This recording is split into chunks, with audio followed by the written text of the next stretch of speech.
Welcome back. This is Chaos, and here we are on Let's Play Dungeon Master 2. When we last left off, we were in the castle waiting for it to stop raining.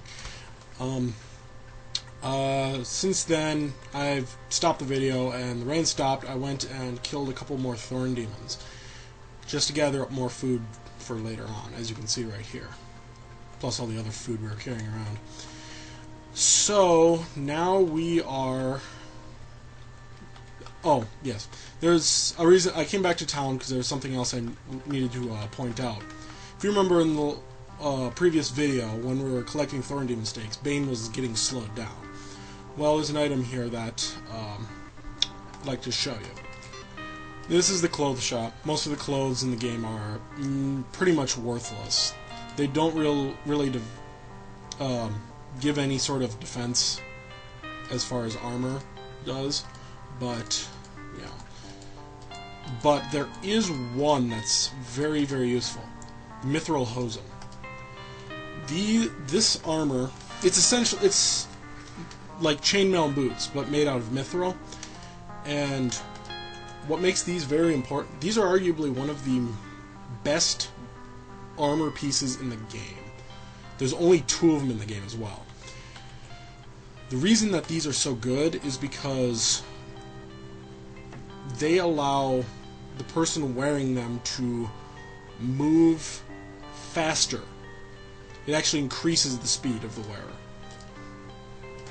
Let's see. Let me just buy this up here.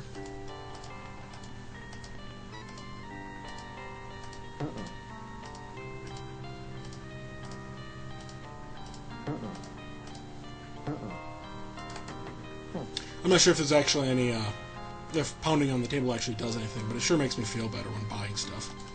And they just sit here and keep doing that. You can actually barter for the items in this game, and, yeah, see, there it goes, he just decided yes.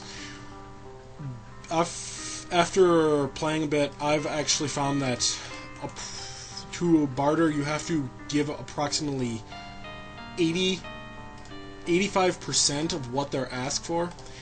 See, in this case, this is worth 1, these are worth 4, these are worth 16, 64, 256, and 1024.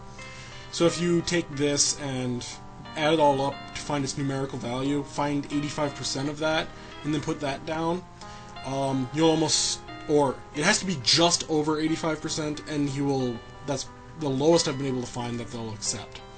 So, you can get stuff a lot cheaper than what they actually ask for. Anyway, as I was saying, the Mithril Hosen essentially speed up a character.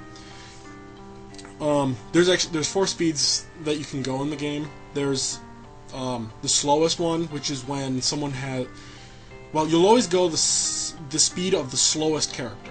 And if their load is red, which means it's over the maximum, they'll go the slowest speed, and I can actually show that just by giving Bane here all the heavy items that we're carrying. We're not really carrying any heavy items, so we're not going to be able to do it right now, but yeah, and he'll go the slowest.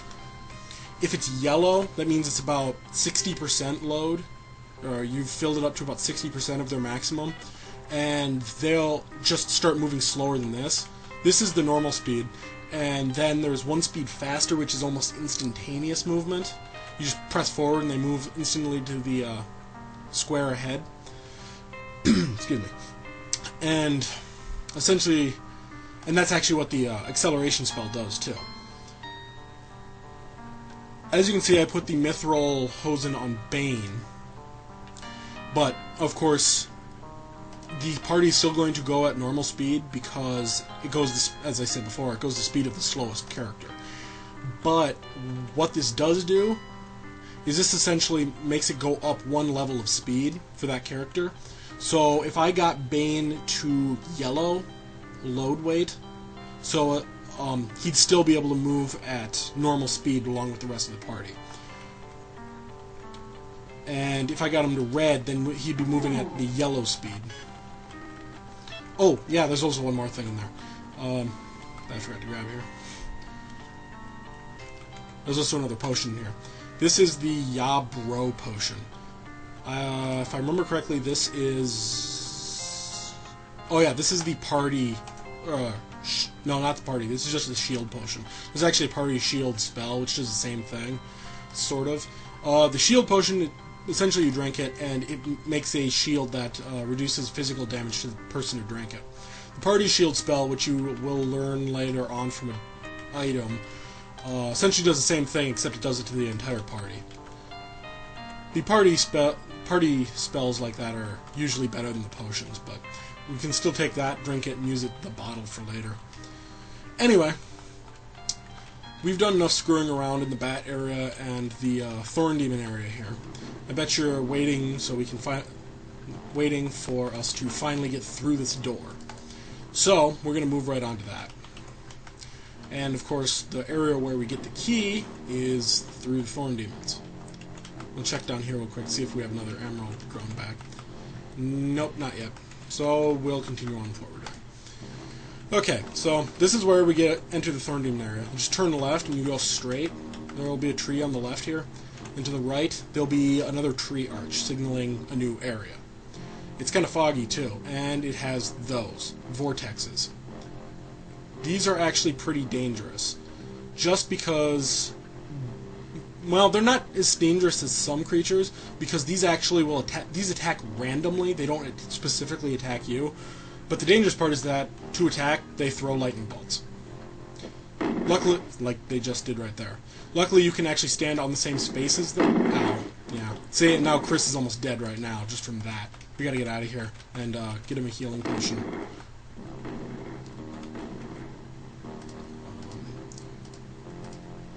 Before he gets killed.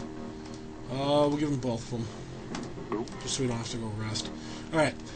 So, but otherwise, you can actually stand in the spaces that they're in, and they won't be able to hit you with their own lightning bolts. When I got hit there, I got actually hit by a different one that just happened to shoot in the direction that one was. Also, these are mana blossoms. I'll tell you what they do later, and try to avoid these things as best I can so I don't get killed. Oh, I'll gather up this stuff and I'll show you what they do once we get that far. Grab this. Oh no. Okay. Grab the mana blossom. Get out of the way before this thing kills me. Give that to Bane. Let's get out of here before we die. And there we go. We're out. That's really all there is to the first area. And we're going to go hide in the cave here and the rest. And I can show you what we picked up. First of all, there's 3 mana blossoms that we grabbed off the plants.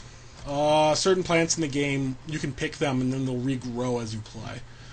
The mana blossoms will essentially just increase a character's mana. It'll restore it. You can actually also use it like so. Well, here, just a sec. We'll go to Bane's thing, pull out. See, we can't cast the light spell to give him practice because he only has 2 mana.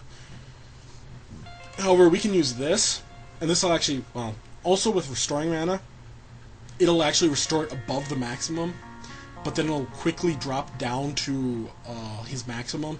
So we can actually have him eat this. He'll get enough mana, and then we can quickly hit the rune, like so. And then we just keep doing this, get him some quick practice in before he loses it all. And there we go. He actually succeeded in casting one.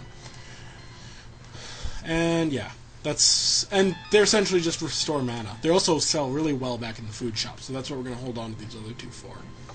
Then we also have this, which is the clan key piece, as it says down here. That's 1 of 4 that we have to collect to get into the castle. Then we have, of course, the lightning key, which we're going to use to get into the next area. And lastly, we have the new magic map. This is an upgraded version to this one. We can actually get rid of this one now. We'll never ever use this again. This, pretty much the only difference between this one and the old one is it has these 4 runes down here, which is Ku, Ross, Dane, and Netta.